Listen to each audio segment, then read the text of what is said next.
It's 9 o'clock. Jim and the Buckeye Boy. From the Bozarth Miller Chevrolet Buick Studios, most trusted name in automobiles. Don't forget to get your picks in for Pile Pigskin Pick'em. You could win a gift certificate to Enzo's Ristorante Italiano. And, of course, that Traeger grill from True Value. And a $500 gift card from Play It Again Sports. All the details. And the place you got to go to get signed up to do Pile Pigskin Pick'em is at theteam1340.com. All right. Enjoyed talking with Grand Junction High softball team. Yeah, it was fun. Our Rick Nelson American Family Insurance Team's Team of the Week. And I don't know how to feel about Dad Rock, though. That the Black Sabbath and more notably Metallica or Dad Rock. But I mean, guess they are. I mean, I'm just happy that they didn't go, well, my grandpa listened to Black Sabbath. That would hurt a little bit. Yeah. Like Dad Rock, okay, I'm all right with that.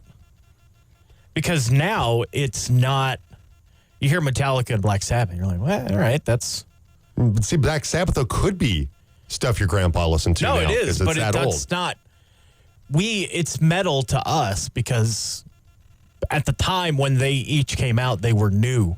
They were doing something different. Now True. It's kind of like, all right. Like, there's some Black Sabbath songs. You're like, wow, why were people so up in arms about this? And then you realize, well, it was the 70s. It was completely different. Like Sweet Leaf. Yeah. Like, that's like, that's nothing now. You just turn on any sort of music device and you got 15 songs about weed you can find. I have read Chuck that, because there's the coughing at the beginning of it. And he would play that song in his bedroom in the basement. And almost every time his mom would come running down the stairs to see if he was okay or to see if he was actually smoking weed. Yeah. Like, no, Mom, it's just the record. It's just Black Sabbath again. Just Sweet Leaf again. Nothing going on. Right. Nothing to see here. And, like, Metallica now is different than Metallica from the 80s. That was metal. True. That was thrashy metal goodness. Now it is closer to hard rock than metal. Kind of like the Scorpions that I mentioned. Yeah. Though the Metallica they're still way harder. Metallica was wild in the 80s. Yeah. Now it's just like, okay, this is pretty good, solid rock and roll. I still feel like Kill 'Em All is a very underrated album. Oh, yeah. It's got 4 great songs. Oh, on it. yeah.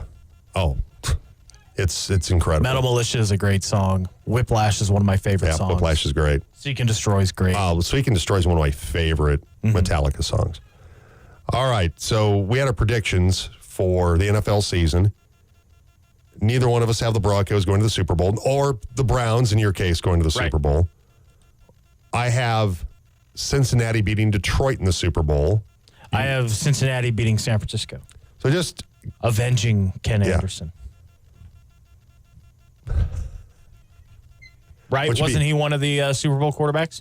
For Cincinnati, Boomer yeah. Both? Boomer and Ken Anderson. Yeah. Because I don't really care about Boomer. In my prediction, Cincinnati over Detroit. Cincinnati lost to San Francisco in their first ever Super Bowl appearance with Ken Anderson in Detroit at the Silverdome. Oh, so avenging both Ken and the site. And the location. Yeah. When they take on Detroit. If they take on Detroit. But I have the Broncos 9-8. You have them 7-10. Mm-hmm. Why do you feel 7-10 for this team? Because I feel that there's going to be more growing pains than most people expect for Bo Nix. And those are going to happen in the first half of the season.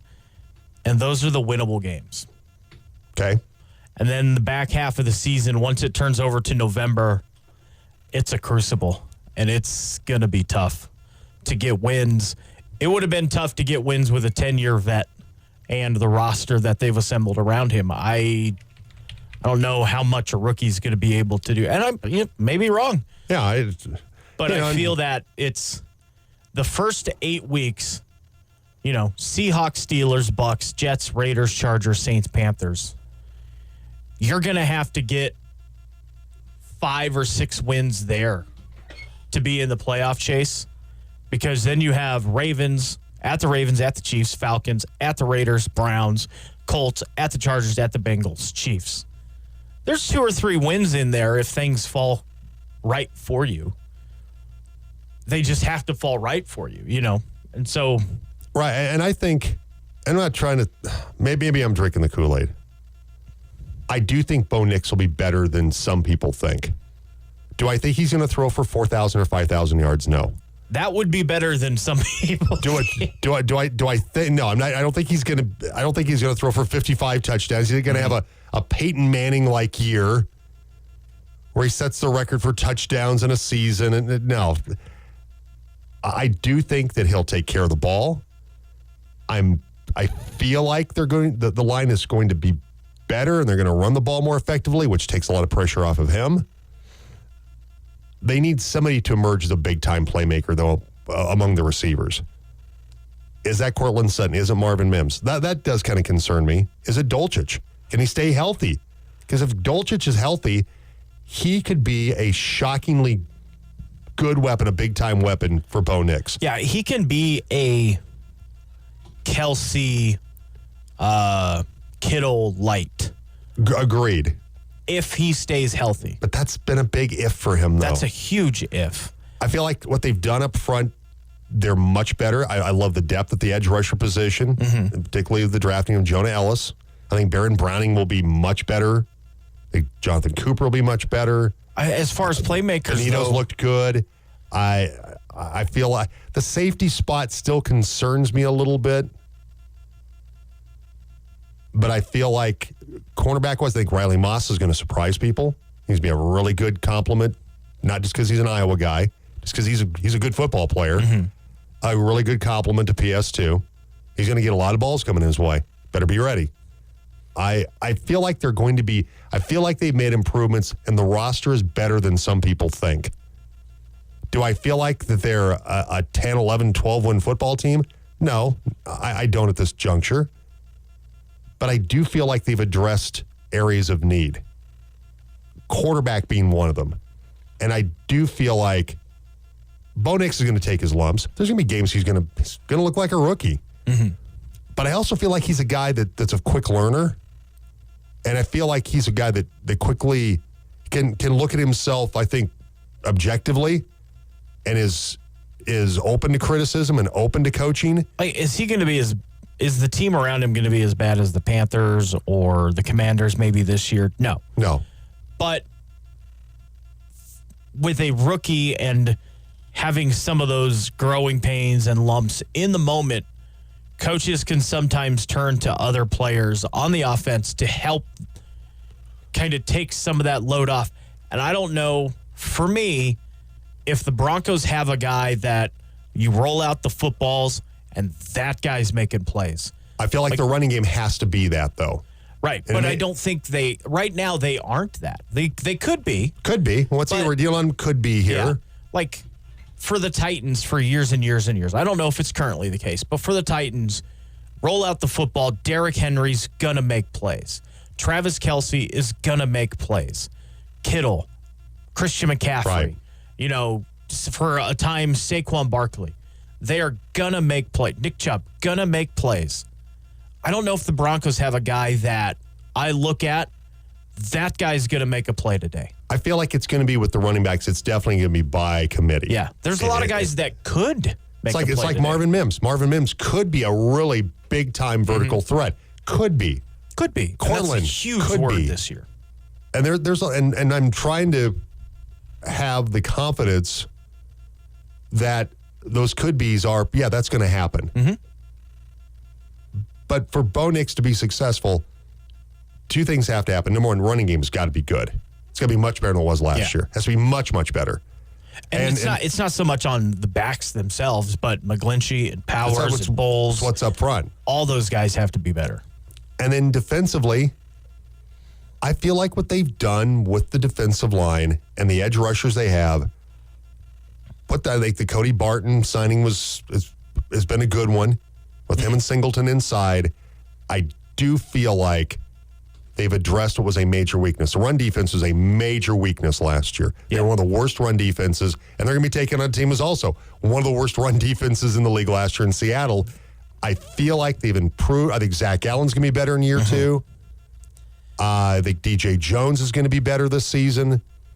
And they lost a couple guys that are really talented, in Justin Simmons and Josie Jewell. But they brought up the floor, right?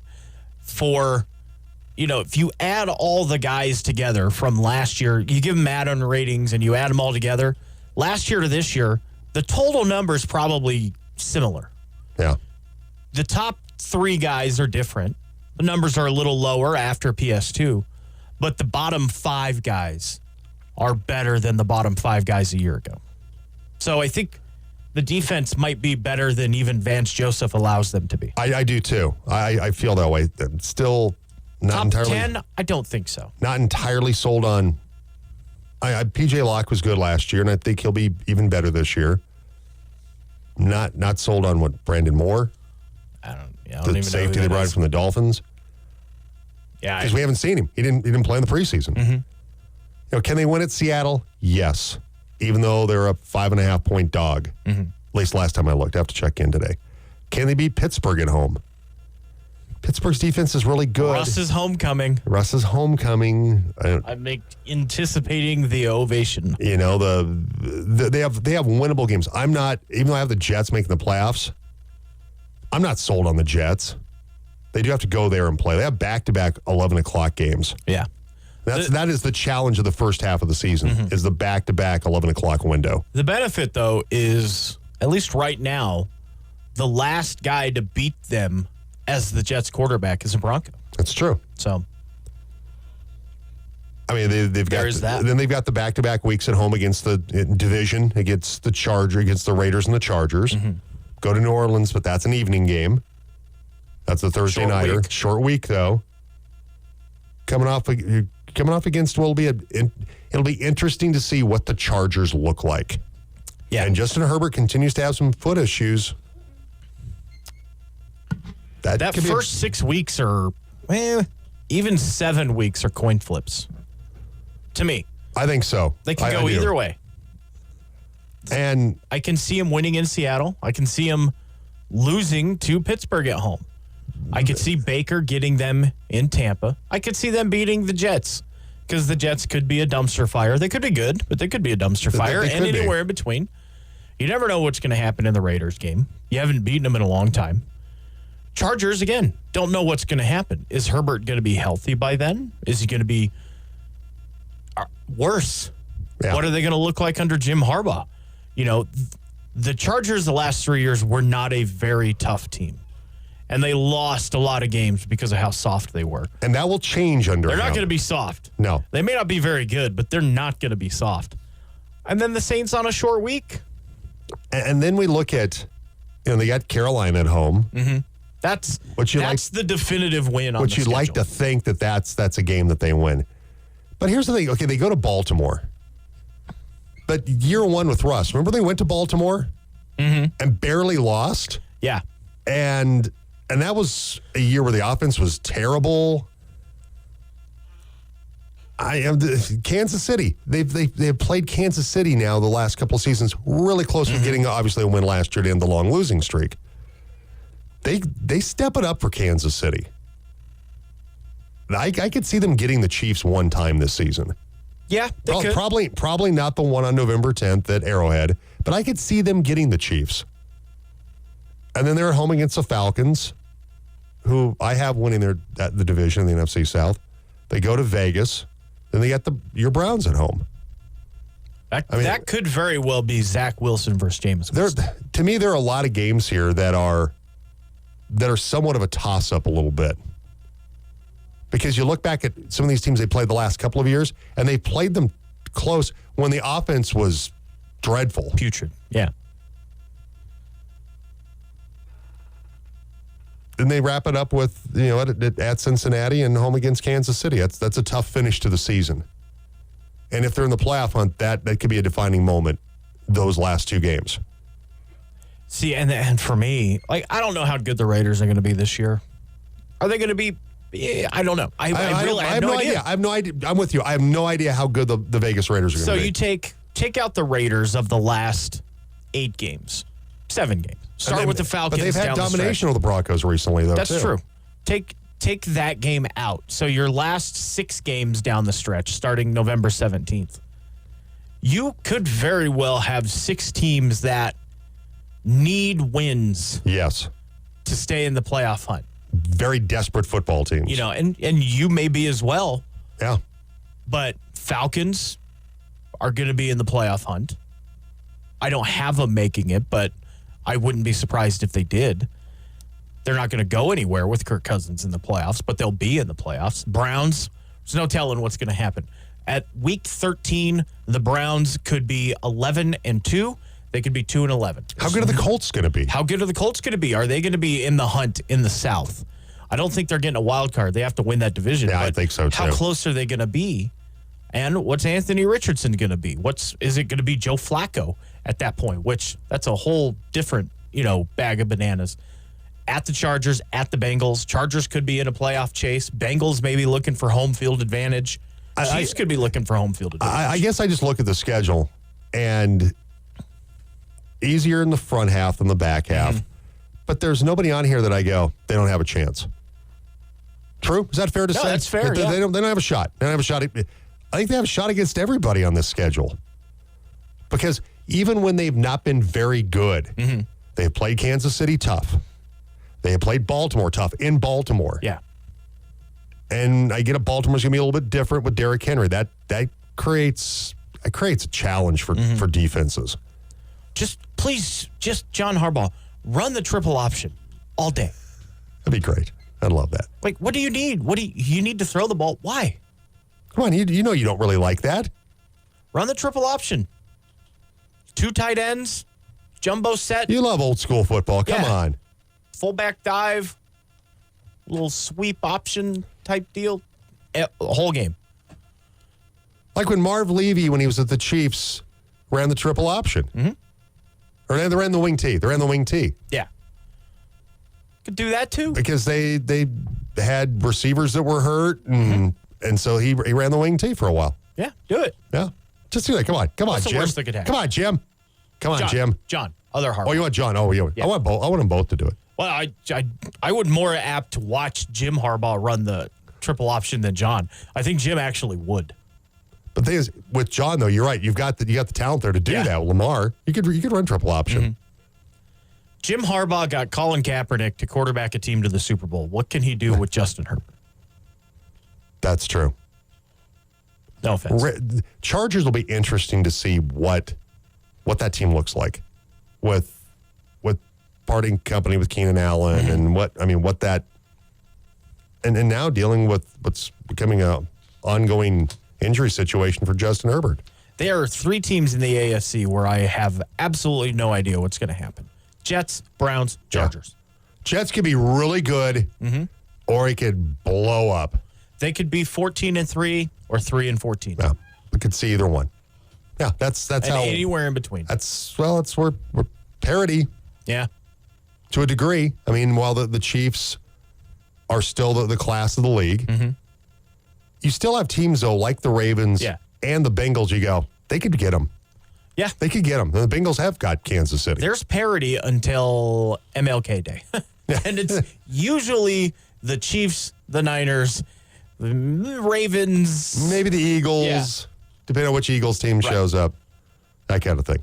All right, coming up on the other side of the break, we'll have our conversation with Palisade football coach Joe Romano. Time right now, though, for Wrigley Field Caliber Sports Trivia, brought to you by Grand Junction's original sports bar, Wrigley Field, at 1810 North Avenue, home of the 15-minute lunch guarantee. If you don't get your lunch in 15 minutes or less, it's half price at Wrigley Field, just east of Sam Saplazio Field. All right, so back in 1967, Floyd Little was the last rookie to be named captain of the Broncos. What was the Broncos' record in 1967? The last time the Broncos had a rookie as a captain. What was the Broncos' record in 1967? Keep in mind, they did not play 16 games, nor 17 games, What was the Broncos' record in 1967? The last time the Broncos had a rookie captain with Floyd Little. If you won the last 2 weeks, don't play. And if you win today, you're into the never-ending contest, the Stove Depot Heat Package. You can get details on that at theteam1340.com. So this could be a number game. But what was the Broncos' record in 1967, the last time they had a rookie captain? Send that to us today. First correct answer wins. 970-242-1340. Cuckoo, loony, and crazy. The Jim Davis Show on Colorado's sports leader, The Team. It's time to get in the huddle with Palisade coach Joe Romano on The Team. Palisade football coach Joe Romano, brought to you by the Rick Nelson Agency and American Family Insurance. For a free comparison, call this team of licensed professionals at 970-241-0078. Joe, congratulations. Great win for your football team over last year's 2A state champion Delta. They beat you at their house last year during the regular season. But what a thrilling victory. And Air Romano, Branson Springer throw the touchdown pass to get you guys a victory. That was an incredible football game, one of the more exciting ones you probably had in a while.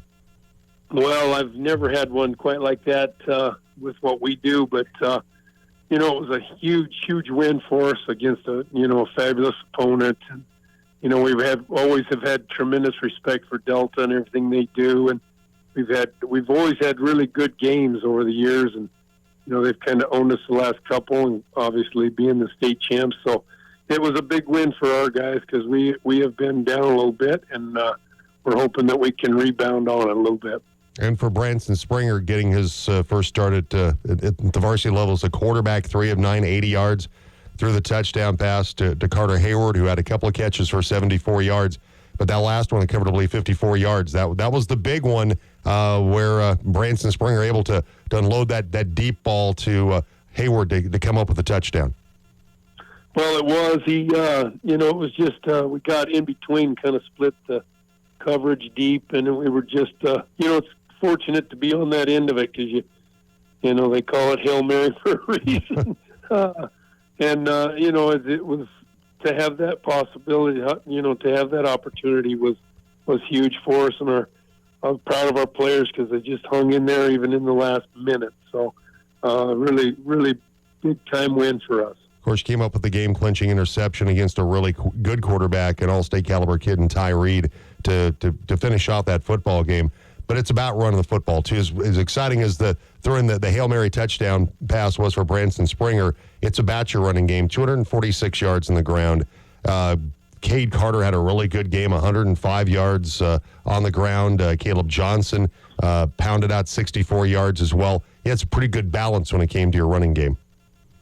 Well, we did, Jim, and that's really the difference in it, and it really came of age in the second half. We had to make some adjustments, and I know Vinny, our all-state lineman, he flat told me coming out, you're going to see a lot better result coming out second half, and he really did show that as well as the group together. So, we have to continue to improve, but we've got to really be able to get off of the ball and move it.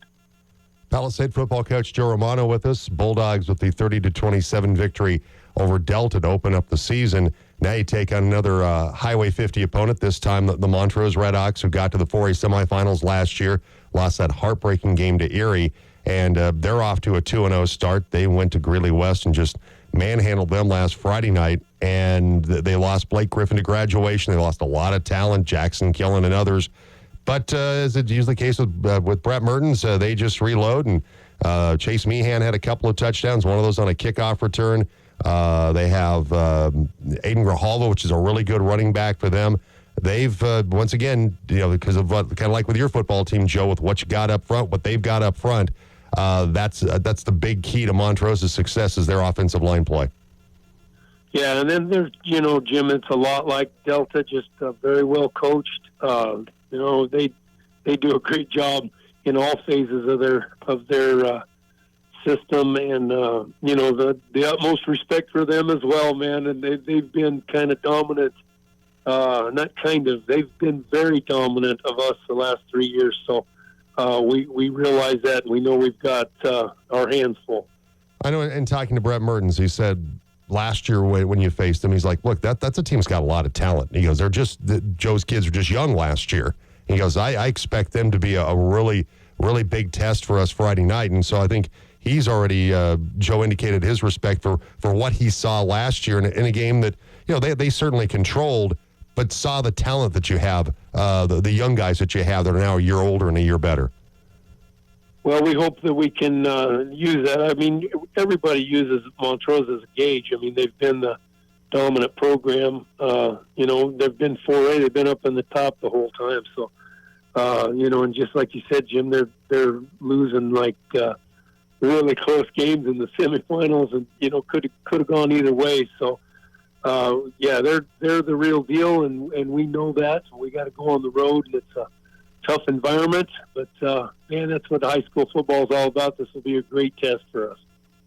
What are some things? Obviously, a W. That's the number one thing you'd love to see from your football team, Joe. But what are some things you're looking at in week 1 to week 2? There's always the old adage, a team always gets better in week 2. What are some things you're looking to see your team improve upon from week 1 to week 2 now that you face Montrose? Well, we just have to improve in all phases. I mean, we've got to get to where we are consistent with things. You can't give up. We're trying to eliminate the big play, which it's tough to do, man. You get some matchups that are difficult to defend, but we're going to try to stop big plays, and you just have to make everybody earn everything. Don't give it away. So we got to have better ball security. We've got to do those things, and we've got to be able to try to match up and get your pad level down and just play some good football to have a chance. All right, Palisade football coach Joe Romano will have Palisade at Montrose tomorrow for our Friday night high school football game here on the Team Sports Network with a countdown to kickoff at 6, 7 o'clock kickoff. Lance Reddy and Dean Allen will have that one from Montrose coming up tomorrow night. Then that'll be followed by Colorado Prep's scoreboard show with Kevin Schaefer tomorrow night. All right, do we have a winner for Wrigley Field Colorado Sports Trivia? We do. Okay, hit this.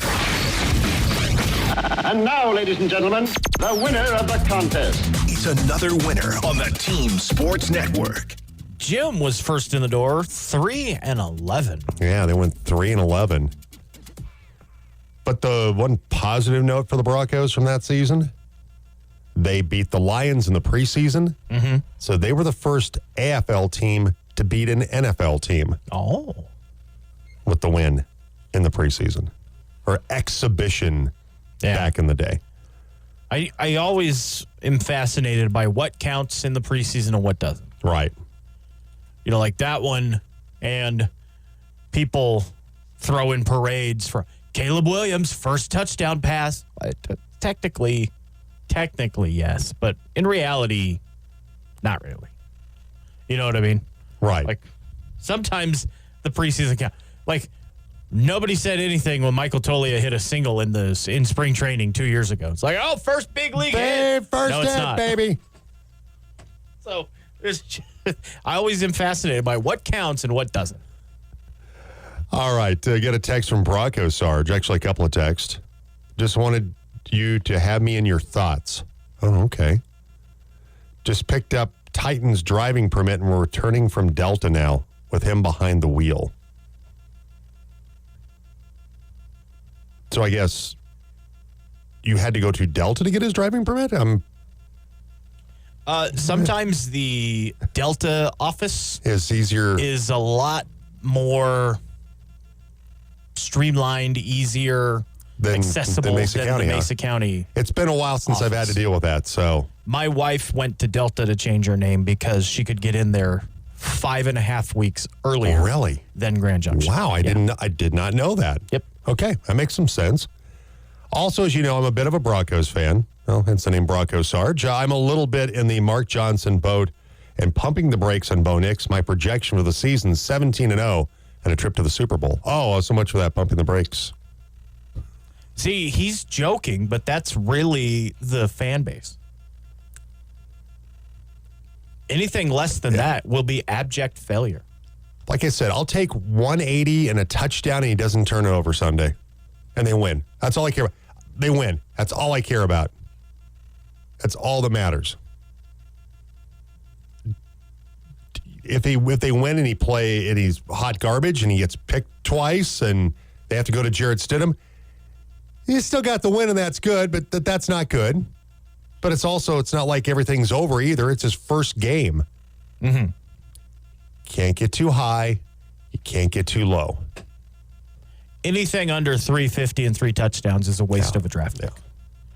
I still, and just after one game. You might as well send him to Pittsburgh. Just after one game, too. Yeah. I mean, he better have terrible. that He's by done. the half. Or else it is What a wasted draft There are pick. those that have very unrealistic expectations. Fire everybody, I sell agree the with you. franchise, move it to San Antonio type stuff. Number one thing, get a W. That's the thing That's the only thing tertiary at best. That's the only thing that matters. You don't get style points in the NFL. Mm-hmm. It feels like they pass them out, but you don't. W's a W. Yeah. X, Facebook, our text line sometimes, it is who you win with first, how you win second, then that you win third. The realistic fans and the regular fans are not vocal. They keep to themselves and are like, that's a win. We're 1-0. I'll take it. I'll take it. But Wasn't it's the pretty, other but I'll fans. take it. Yeah. It's the comment sections and X replies and Facebook posts. That's where the lunacy lives. Didn't win by 2 touchdowns. Russ threw an interception, though he threw for 2 or 3 touchdowns. Oh, that pick was... Oh. He only threw for 225 yards, but he threw for 3 touchdowns. Okay, I'll take that. And I will say... And they won. The most important thing is that they won. In defense of the fandom, it has... That lunacy does work both ways. I remember seeing a lot of, they didn't win, but they're still my ride or die Broncos country. I hate They that. fell to 13-1 on the season. So it's pretty easy for them to still be your team at that point. But God bless them. But okay, that we've talked about this before. Very quickly do this. That drives me nuts. If they're your team, it's like being a Rockies fan. Yeah. Do I like how everything's going? No, I don't. They're staring a second straight 100-loss season in the face. Am I going to say, well, I'm done with them? It's a humble brag of done. look at how good my team is. Yeah. It's like, they lost, but they're still my team. Well, they're 13-1. So, yeah, you got a hard road ahead of you. Or I'm walking away from them because things are bad. Yeah. Have you ever thought about walking away from the Browns, even when they were 0-16? No, I haven't. Because you're a fan of them. Yeah, I have way too much money invested in gear. Because you're a fan. Because that's your team. That is who you ride or die with. Mm-hmm. And you don't pat yourself on the back for, I'm still here. Yeah. Whether they're 16-0 or 0-16. That drives me nuts. Where I love I'm through with them. I can't watch this team because of how they're the this or this thing. And if it's a personal belief, that's fine. But if you're like, just the way they have driven this team, I'm just not going to watch. Like, well, all right, then you're not really a fan then. You're not as big a fan as you made yourself out to be. Yeah, stop puffing up your chest and acting like Yeah. you're this great super fan. We're going to trade Brett Favre to the Jets. Well, I'm going to burn my Packers jerseys then. All right, well, so you're a fan of Brett Favre. You're not a Packers fan. Yeah, you're a fan of Brett that Favre. player. You're not a fan of that team. And that's fine. Just don't confuse the two. You can have sadness that a great player goes someplace else. I mean, sad. Rockies fans, Indians, Guardians fans, we're Yeah. used to it. Look at all these guys. I remember when they used to wear my colors, and look at that championship presentation. That looks like fun. It's a little bit like when we went through some things here in the building when the Broncos got Manning. And there are those that love Tim Tebow. Love Tim Tebow. And I'm then sorry, I think there were people that it was way beyond love. And the thought that they would get rid Dare of I him. say worship. Yeah, that they were going to trade him, that he was going to be gone. Well, I'm not a fan anymore. Okay, well, you're a Tim Tebow fan. You're not a Bronco fan. You're a Tim Tebow fan. Mm-hmm. Because you see who they're bringing in here? Yeah. Do you see how much? Look at that guy's resume that they're bringing in. Sure, he might be damaged goods. I'll take the damaged goods and Peyton Manning over Tim Tebow. There was somebody here that told me that the Broncos would never reach the Super Bowl again. I heard that too. Come on, and you know what I said? Yeah, they will. They will. Yeah, you're still speaking, and they're there already. But that's the kind of stuff that you can like the player, and that's fine. But because they trade him or whatever, release him, or if your team has a bad year or bad years, plural, you're still a fan. There's no such thing as curses or any outside stuff playing any part of anything ever. Tell the 90-year-old guy that had the chance to see the Cubs finally win a World Series that he should have walked from being a Cubs fan years ago. There was a funny kid. I don't remember. I think it was an Instagram reel where his dad had him say he hasn't seen the Cubs win anything in his lifetime, and he's 7. He's 7. It was great. That's funny. That's funny though. That's a good great. bit. That's a good bit. I haven't seen the Cubs win anything in my lifetime. You're 7, dude. You're 7. You're 7 years old. Because it was 8 years ago. That's the best part. All right, it's time. We'll hop into very quickly 4-down territory. We're into 4-down territory on the Jim Davis Show on the team. All right, first down. Troy Aikman retired when he was 34. Troy Aikman had persistent back injuries. If you remember watching Troy Aikman, he looked like he was 74, not 34. Aikman.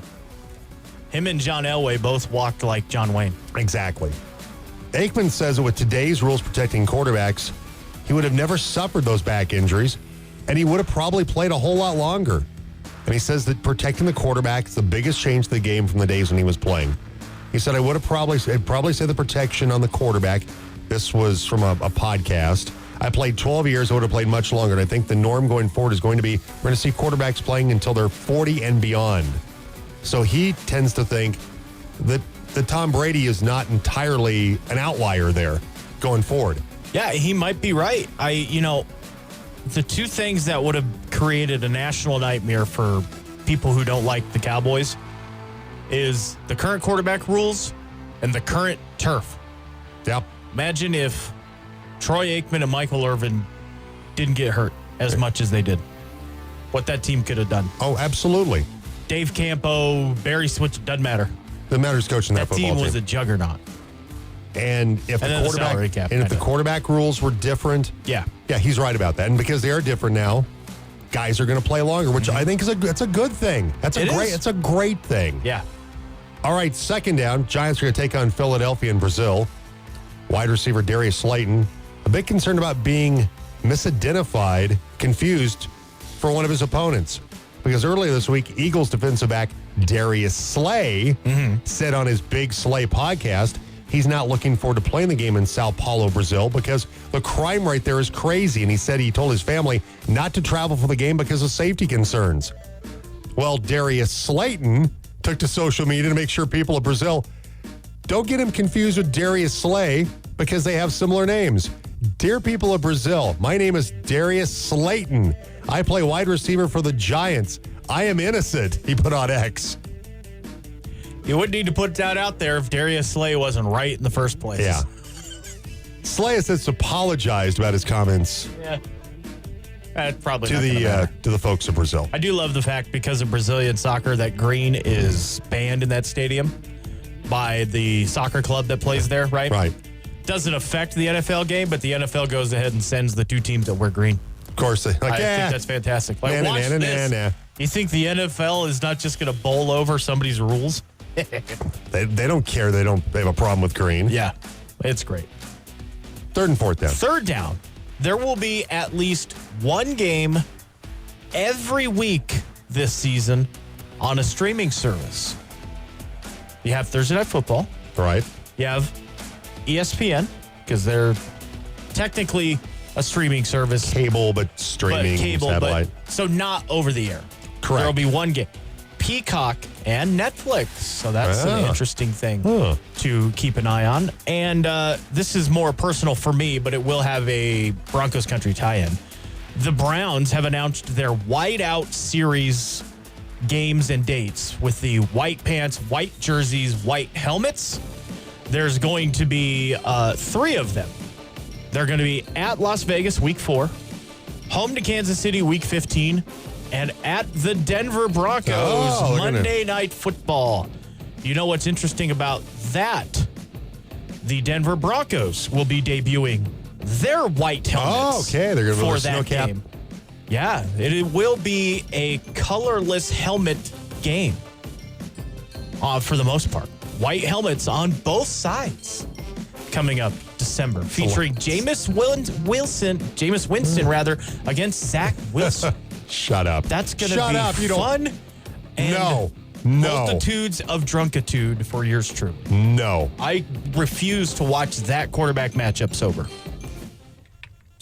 I'm not going to the game, but same here. Yep. All right, that's Fort Hound territory. Time to dive quickly into this day in sports history. That's the story of the greatest sport moment in all of history. It's time to take a trip back in time. It's This Day in Sports History. All right, 1918, the national anthem was performed at a sporting event for the first time as the Star-Spangled Banner was sung in the middle of the 7th inning of Game 1 of the World Series between the Boston Red Sox and the Chicago Cubs at Kaminsky Park. And all games before that, just un-American. Apparently so, I guess, depending on your point of view. 1971, J.R. Richard of the Houston Astros struck out 15 batters in a 5-3 win over San Francisco at Candlestick Park. Also on this day, tragically, 11 Israeli Olympians and 4 Arab terrorists were killed after the terrorists invaded the Olympic Village in Munich and attempted to leave for Cairo, Egypt, with the athletes as hostages. It was an absolute tragedy for the nation of Israel. And I remember the great Jim McKay, who did a sensational job with ABC providing coverage of that back in 1972. All right, 9:45, we will take a break, and we'll come back. And coming up next, we'll go in the garage with NASCAR Fred, brought to you by Montrose Ford Nissan. This is the Jim Davis Show on the Team Sports Network. It's the Western Slopes home of Colorado sports. Come on! This is the Jim Davis Show.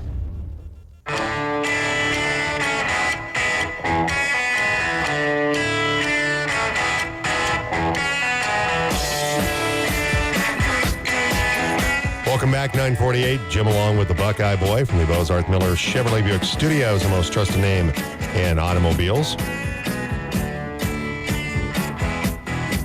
All right, tomorrow, Cake will join me. We'll give you a chance to win with Where in the World is Tyler Franson tomorrow, and also play Wrigley Field Colorado Sports Trivia and preview a very busy football weekend. Broncos, Seahawks, also the Buffs squaring off against the Nebraska Cornhuskers, and probably bring back a couple of our Know Your Enemies from this week to preview those games. So make sure you join us tomorrow for that. I believe Jackson Wilson, River City Sportplex, will also stop by as well. All right, text call us 970-242-1340.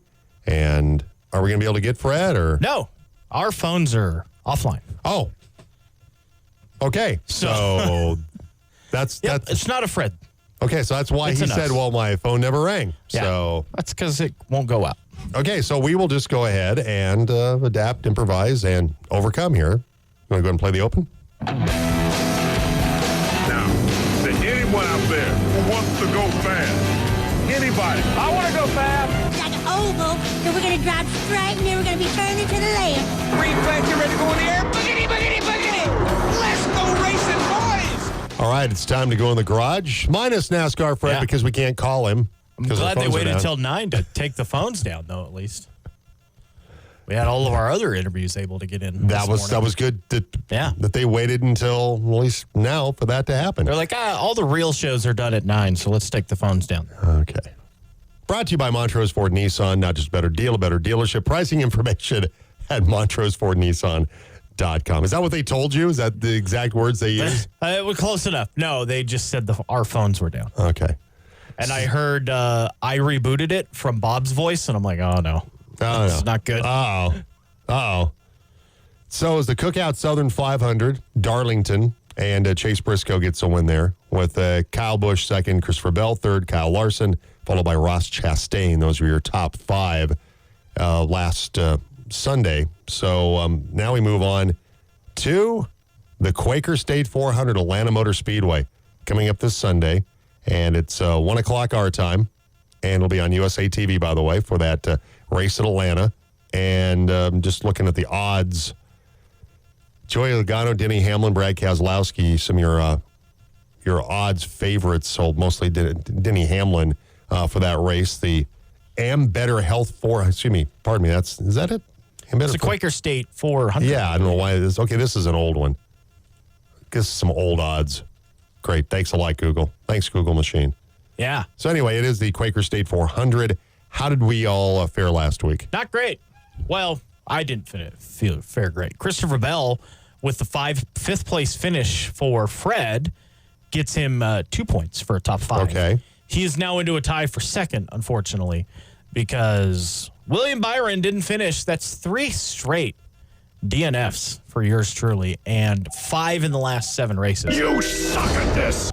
Yeah, and 10th place finish for Tyler Reddick at the Cookout Southern something 100 in South Carolina. So you extend your first place lead with a 5-point advantage over Fred and myself. Chase Briscoe picking up the win. Okay, very good. Lame. So Fred, I think, just tried to call. Oh, did he? He tried to call on the actual business number. Let me see if I can dial the dude up real quick. Okay.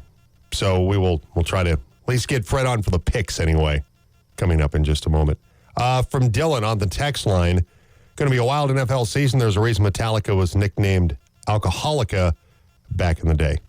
Made great tunes, though. And they still make really good tunes. They still do that. All right, 9:53. So we have Fred. Yes, we do. So, Fred, sorry, the phones went down here at the radio station, unbeknownst to us. So we're going to we'll have to make it short here. But quickly, your thoughts about last weekend at Darlington. Oh, it was crazy. I mean, Chase Briscoe, you got to love it. There was no fluke. I mean, he drove a heck of a race. And I mean, from middle of stage 2 on, he earned every bit of it. And good for him. Drove his way. Nice to see Stuart Haas in the playoffs, of course, and kind of shook things up these last 2 races going into the playoffs. And now we're going to go to Atlanta, which will probably shake things up even more. It's great. So this is our last race before the playoffs, correct?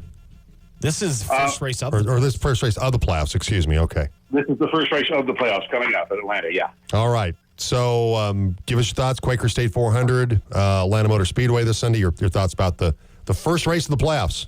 It really is what they call a wild card race. Atlanta, since they refigured it, it's become a drafting track, but it's a shorter track, so you don't have those long straightaways like you do at Daytona. It's a different animal, and a lot of chance for a non-playoff driver to win. It's really hard to predict, and it's going to be an entertaining race. I can guarantee that. All right, so you already recapped our picks. Yep. Fred goes first, then me. Jim, you're last. Okay. All right, and I am going with Ryan Blaney. Oh, come on. Dang it. I may have had him as my pick. I'm going to go. We were on to something, right? Yeah, let's see. Denny Hamlin's DNF for me twice. Christopher Bell, William Byron, DNF for me. Those guys all suck. I'm going to go on Kyle Larson. I'm going to go. Oh, boy. Give me 1 second here. Jim's last 7 races. 2 DNFs, 2 top 10s, 2 top 5s, and a win. It's been good. I mean, for the most part, it's been pretty good. Yeah. My last 7 races include 5 DNFs. I'm sorry, who did Fred take again? Ryan Blaney. Okay, you took Ryan Blaney. I took Kyle Larson. You got everybody. William Byron, he's gone 27th and DNF the last 2 weeks. I'm going to go. I'll go Chase Elliott. Chase Elliott. Okay. No relation to Sam Elliott. No. As far as we know. Quaker State 400, Atlanta Motor Speedway, first race of the playoffs this Sunday. USA TV starts 1 o'clock our time. All right, Fred, enjoy the racing. Thanks. All right, thanks, Jim. All right, there he goes, NASCAR Fred. I'll be back with you tomorrow. Cake will be in here. Join us at 7.